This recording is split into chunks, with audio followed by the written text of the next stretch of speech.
دادگاه بدوی واسه من اومده، یعنی 3 سال و 8 ماه حبس به خاطر تولید قطعه برایه. به لحاظ مالی هم دچار مشکلات زیادی شدم و فکر میکنم که در سرزمین خودم اندک عزت احترامی خواهم داشت. اسمش میلاد بود. اوه قرار نبود تو اسم تو بگی، قرار بود فقط ماجرا رو با من تعریف کنی.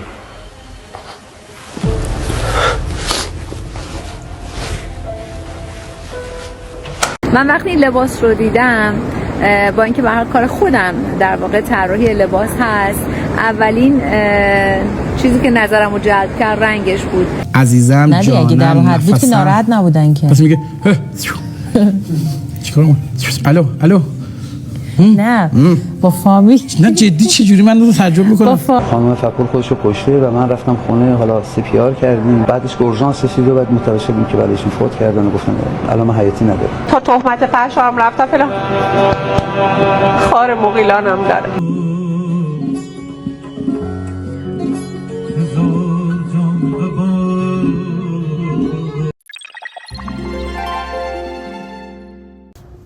سلام رفقا، خیلی دلم براتون تنگ شده و خیلی دلم تنگ شده واسه اینکه دوباره بتونم قطعه‌ای که میسازم و به گوشتون برسونم. خیلیاتون میدونین که دلیل اینکه حالا کم کار بودیم این مدت حکمیه که توی دادگاه بدوی واسه من اومده، یعنی 3 سال و 8 ماه حبس به خاطر تولید قطعه برایه و ما امیدوار بودیم که توی دادگاه تجدید نظر این حکم شکسته شه، ولی این اتفاق نیفتاد متاسفانه و به من ابلاغ شده که بعد تا چند روز دیگه خودم رو به زندان معرفی کنم. البته ما داریم تلاش میکنیم یعنی برای اعاده دادرسی و حالا مراحل قانونی دیگه که میشه این اتفاق نیفته. اما واقعا برام سواله که چرا و چطوری دیگه من بعد اعتراض میکردم، چجوری من باید نقد میکردم شرایط رو. مگه مسالمت آمیزتر و مدنیتر از برای اصلا میشه که نقد کرد؟ و اتهام من تحریک مردم برای کشتار و جنگ، کدوم بند این شعر، کدوم مصرع شما رو تحریک میکنه که بری یه نفر دیگر رو بکشی واقعا؟ و اینکه توی حکم تجدید نظر اومده که ممنوع خروجی من برداشته شده. واقعیتش اگه منظوری دارین از این حکم 1% که امیدوارم نداشته باشین، بعد بگم از همین تیربون که من واقعا قرار نیست حالا ایران رو ترک کنم، چون که از طرفی خانواده‌ام به من نیاز داره. الان پدرم مدتیه که درگیر یه بیماریه و از طرفی هم من عاشق اینجام واقعا و دلم نمیخواد که برم بدون اینکه برگردم و تمام تلاشم میکنم که اینجا بمونم. از طرفی هم واقعا دلم نمیخواد برگردم زندان، واقعا دلم نمیخواد برم اونجا. از اینکه با هم شبیه مجرم رفتار شه وقتی جرمی نکردم، واقعا ناراحتم. از اینکه این 2 سال من نتونستم حتی یک کار بدم، واقعا ناراحتم. میخواستم بگم که یه تیکه این خاکو واقعا حداقل بزنیم برام.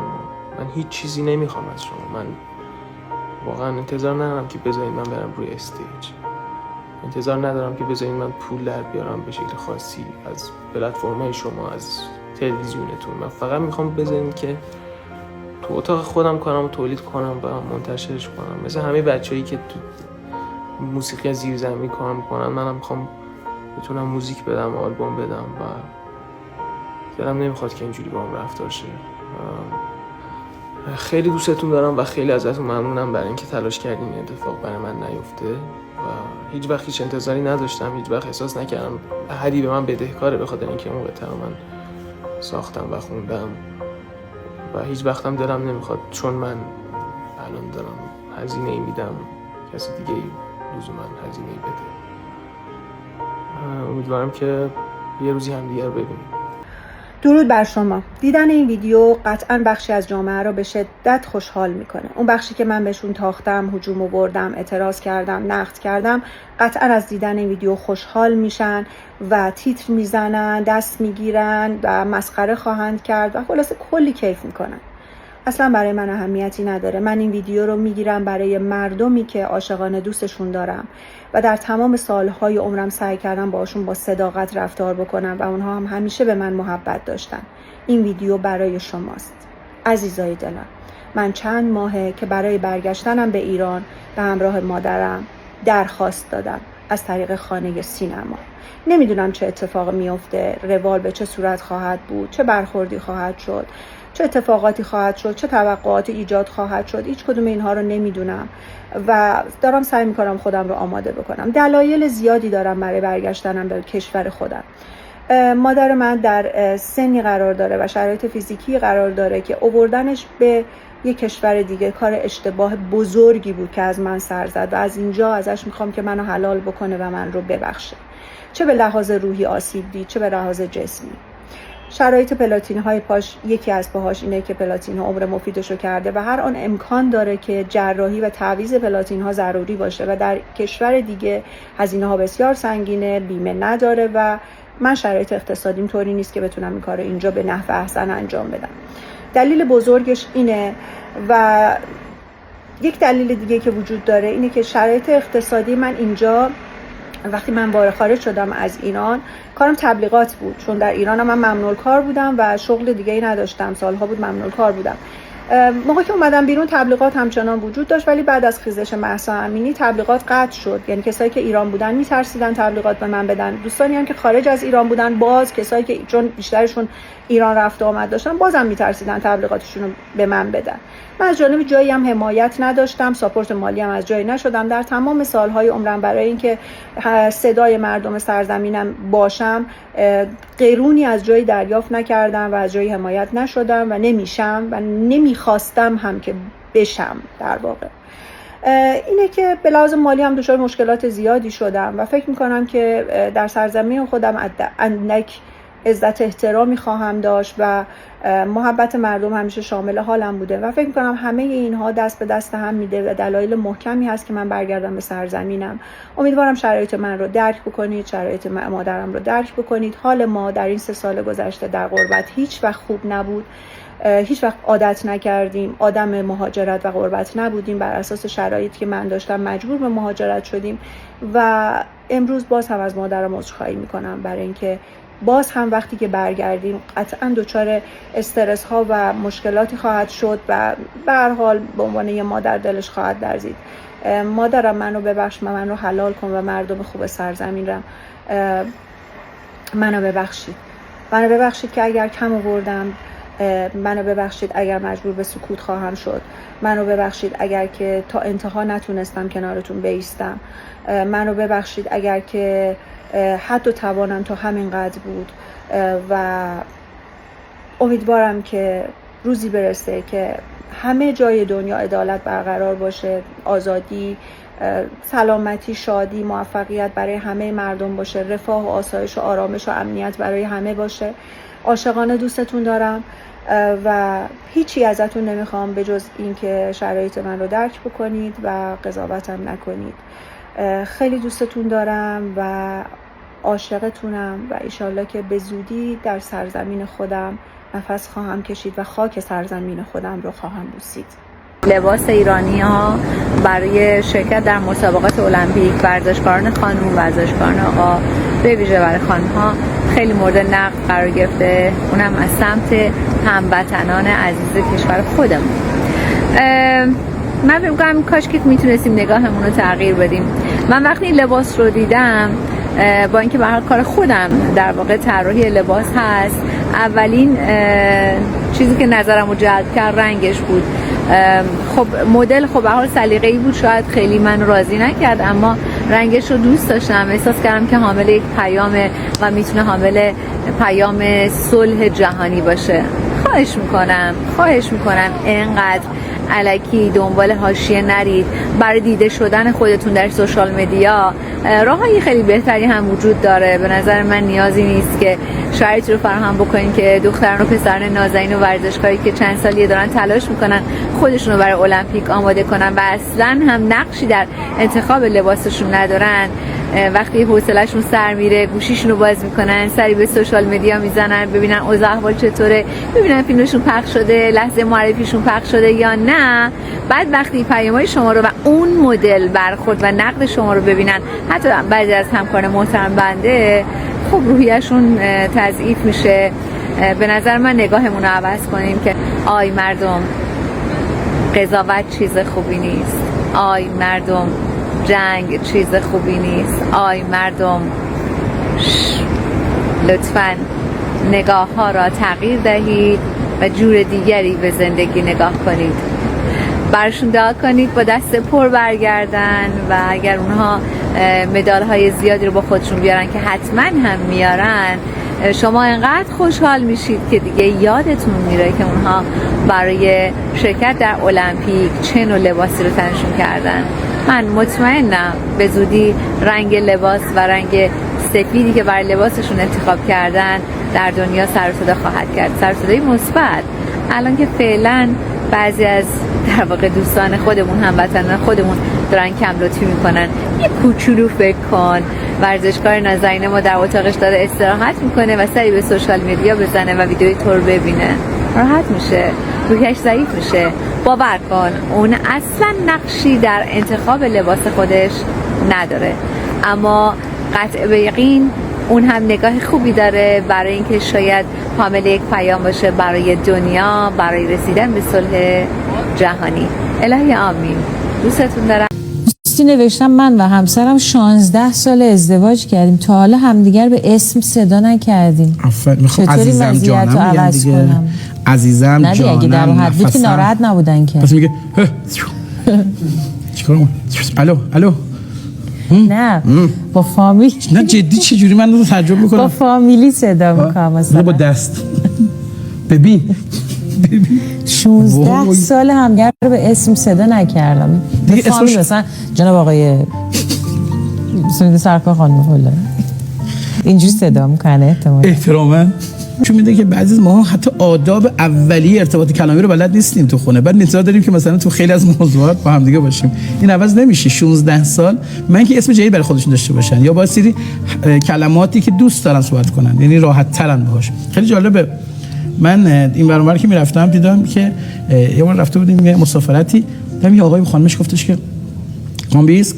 من گفتم بله آقا. اسم زنش کامبیزه؟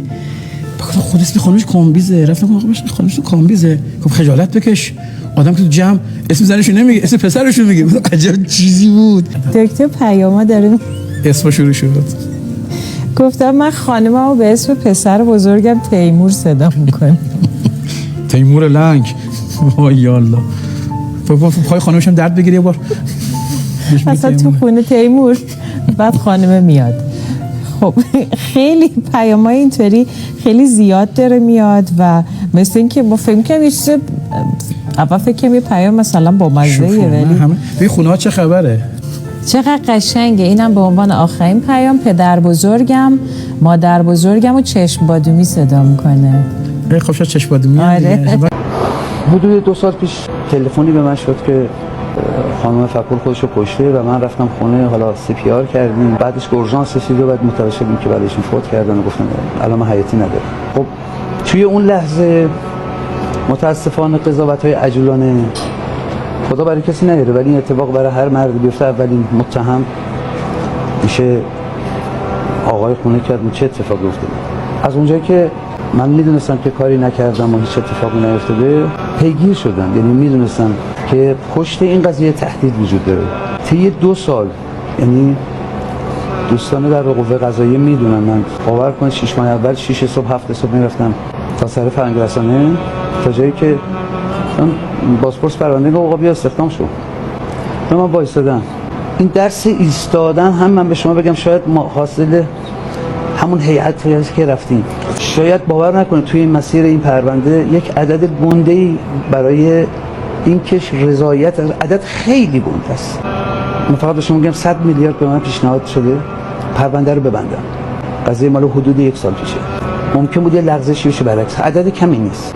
ولی این بزرگوارای درسی دادن. همون جایی که آقا میان اونجا تو صحرای کربلا بیعت نمیکنن با انسان میدونن فردا چه خبره. خیلی از دوستان و همراهان و کسانی که تو پرونده بودن، وکیل خودم آقای شاهرخی، گفتم این عدد اگر شما قبول نکردید ممکن به کسی دیگه بکشته. گفتم حاضرم بمیرم ولی با این ما موی انگوش کوچیک بزرگواران نمیشیم، ولی این درس رو از این آقایون، از این بزرگواران یاد گرفتیم و رسیدیم به هدف. شد. و بعد از رفع این اتفاق اسباب زیارت شما فراهم شد. تو مغازه داشت تازه چشام گرم میشد که یه سر و صدایی شنیدم از پستوی مغازه، یه تق و توقی شنیدم و خواب پریدم. رفتم یه گوشه نگاه کردم، دیدم که یکی نشسته پای کرکره داره کرکره رو، باورتون نمیشه، زیر 30 ثانیه 1 دقیقه وا کرد. چند تا گونی پسته جلو دم در بود، خب که انگار حمید خان گذاشته بود برای آقا دزده. آقا دزده هم خیلی خوشحال گونی‌ها رو برد به سمت وانتش که بار بزنه، که یه دفعه یه چیزی از پشت خورد پس کله‌شو نقش زمین شد. آقا تونسته بودم غافلگیرش کنم، افتاده بود زمین بی حرکت. وایسادم بالا سرش، دیدم که یه پارچه دستمال سیاهی رو صورتش بسته، یه کلاهی هم گذاشته. این پارچه رو دادم کنار، نگاه کردم، یهو اصلا یه جوری شدم. ای وای. یه صورت معصوم نوجوان. خلاصه های نبی، من نمیدونم چی باعث شد که من دلم برای این آدم بسوزه. دیگه یواش یواش هم هوا روشن شده بود و این نوجوان به هوش اومده بود. خب خدا رو شکر. من که قلبم ایستاد، گفتم نکنه و حالا میخوای بگی اون فوت کرد. حالا ادامه ماجرا رو داشته باشه. آقا دزده چشماشو واز کرد، خب شوکه شده بود، ولی اصلا انتظار این نداشت که حمید خان با احترام باش صحبت بکنه. داشت با دوستش صحبت میکرد که دیشب این پسر رو دیده که کنار خیابون افتاده و بردش توی مغازه. خلاصه های نبی، اون نوجوان رفت و کسی هم متوجه نشد که این همون دزد چند وقت اخیر بازاره. هیچ کی متوجه نشد تو من. هیچ کی متوجه نشد. اون نگاهی که من ازش تشکر رو خونده بودم و امیدوار بودم اونم از نگاه من دلیل کار منو فهمیده باشه و خونده باشه. فقط بگو ببینم توی الف بچه چجوری تونستی این قفلا رو اینقدر سریع باز کنی؟ آره واقعا. اونم رفت یه قفل جلوی ما آورد، نشون داد که اسمش قفله، ولی آویزه در واقع. منم موضوع برام خیلی جالب شد. فهمیدم طرف قبل اینکه دزد باشه یه نابغه است، یه استعداده. واقعا یه نابغه است. بله. یعنی این رفت آمد و این مجاورت و این گفتگو جرقه اولین کارآفرینی شما رو برای تولید قفل زد. بله، برای همین من به این فکر افتادم این وسیله که اسمش قفله باید یک کارایی داشته باشه. دیگه خب طبیعیه. خب به این فکر افتادم که کارخونه تولید قطعات قفل را بندازم. آفرین. از همون جوونم توی همون کنترل کیفی کارخونه استفاده کنم برای اینکه ضعف‌های اون قفلا رو برطرف کنه. آقا دزده دیگه آقا دزده نبود.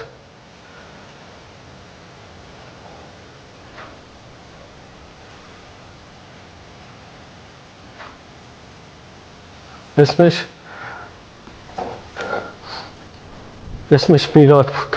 اوه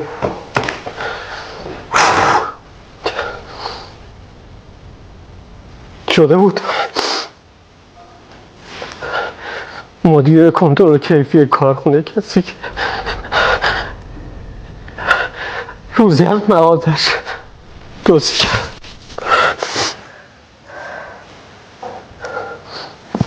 قرار نبود تو اسم تو بگی، قرار بود فقط ماجرا رو با من تعریف کنی.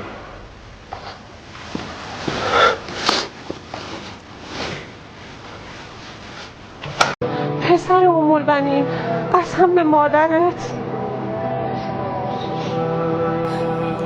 الهی از آن شهادت خیلی زیاد خواستم ازش، به نظرم رندی کردم. الهی خونم برای داداش امام حسین بریزه.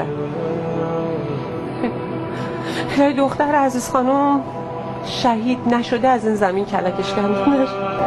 برای یک دختر بختیاری که دنبال کشف حقیقت بود، حقیقت هستی، عبودیت و بندگی، حقیقت زندگی، میره تای کفر رو میبینه خبری نیست. ته کفر ایمانه. راه نجاتی نیست مگر اهل بیت علیهم السلام. یه چیزی بهتون بگم، تو مسجد که میومدم این پسر بزرگواری که از من فیلم میگرفت یه سوالی هم من پرسید، نمیدونم جواب دادم یا نه. من گفت فکر میکردی یه روزی بیا اینجا بشی خادم؟ گفتم ببین یه چیزی بگم، من اینقدر بی سواد بودم، الانم هستم که حتی نمیدونستم که آقا ابوالفضل عباس پسر علیه.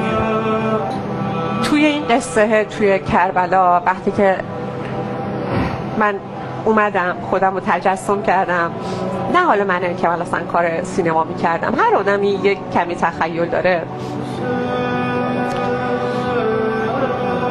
میای تو شب واقعه قرار میگیریم، از اینجا قصه شروع میشه انگار. تو رویا دیگه میشه آدم رویا پردازی کنه. آقا امام حسین میاد، آقا ابوالفضل عباس هست، آقا علی اکبر، آقا حسن زینب، همه اون کسا که هست، سپاه اونام هست.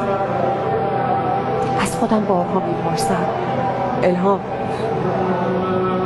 اگر تو اون شب بودی میمودی، میدونی فردا چه خبره ها؟ سرم دیگه میکنه، خاره و قیلان داره، تازیانه داره.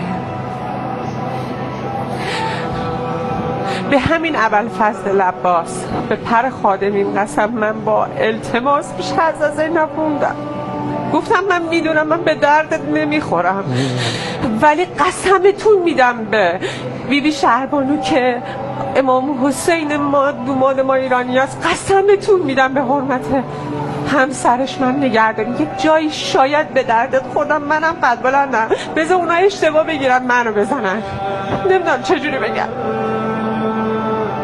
دوست ندارم اصلا، دوست ندارم. این اشک البته اشک حال خوبه ها، از ضعف نیست، حالم حال کربلاست. مگه شما میشه تو کربلا به شوهش نرسی، تشنه نمونی، خم نشی؟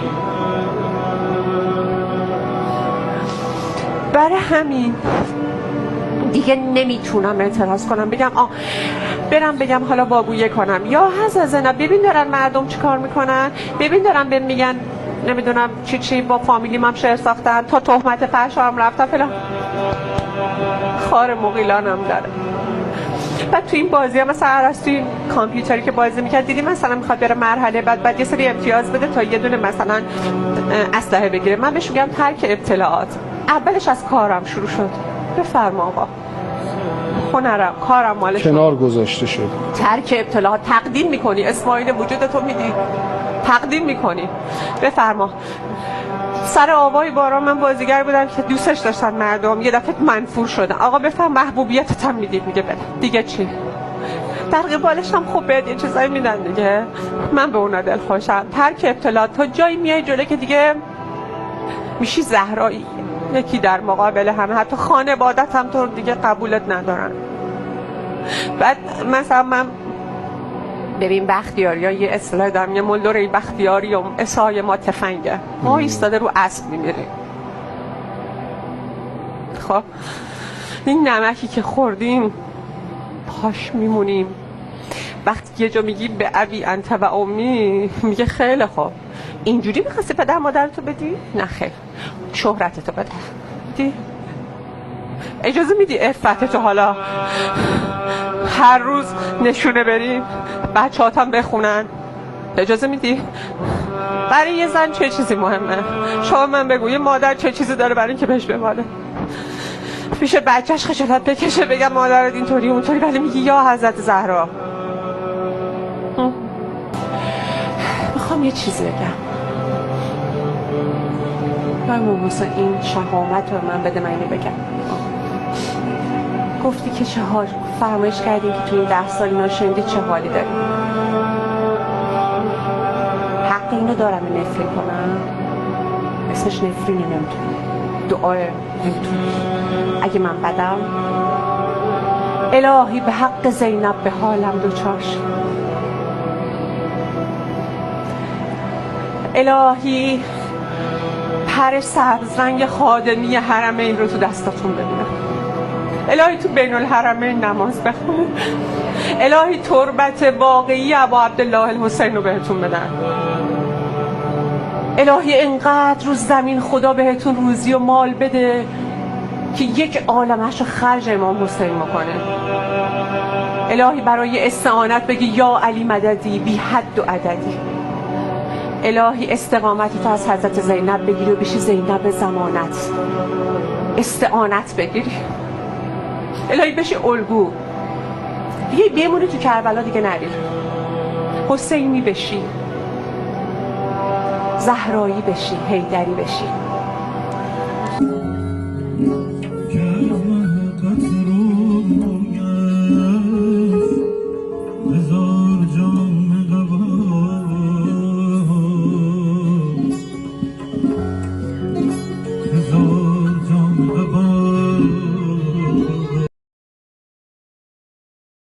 ندارم